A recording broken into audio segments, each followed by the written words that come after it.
ఏపీలో ఆటో డ్రైవర్లకు బిజినెస్ ఇచ్చి వారిని ఆదుకునే బాధ్యత తీసుకుంటారని సీఎం చంద్రబాబు ప్రకటించారు. ఊబర్, ఓలా, ర్యాపిడో వంటి ఆన్లైన్ యాప్స్ ను తీసివేయలేం, కానీ ఆటో వాలాలు, క్యాబ్ వాలాలను దృష్టిలో ఉంచుకొని ప్రత్యేకంగా సర్కారీ క్యాబ్ బుకింగ్ యాప్ను రూపొందిస్తామన్నారు.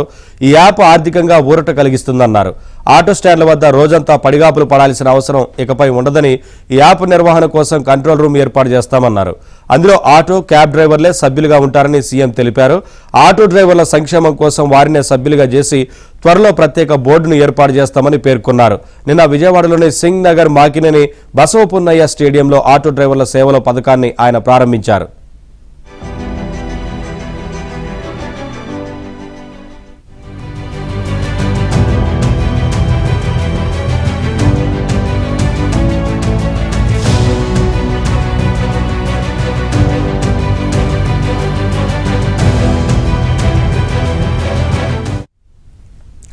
రాష్ట్ర వ్యాప్తంగా 2,90,669 మంది లబ్ధిదారులకు 436 కోట్ల చెక్ను ఈ పథకం కింద అందించారు.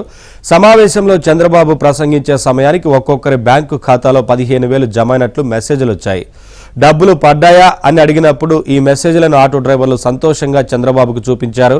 గత ప్రభుత్వంలో మాదిరిగా ఆటో డ్రైవర్లకు వేధింపులు ఉండవని, జరిమానాలు రద్దు చేసే అంశాన్ని కూడా పరిశీలిస్తానని సీఎం తెలిపారు.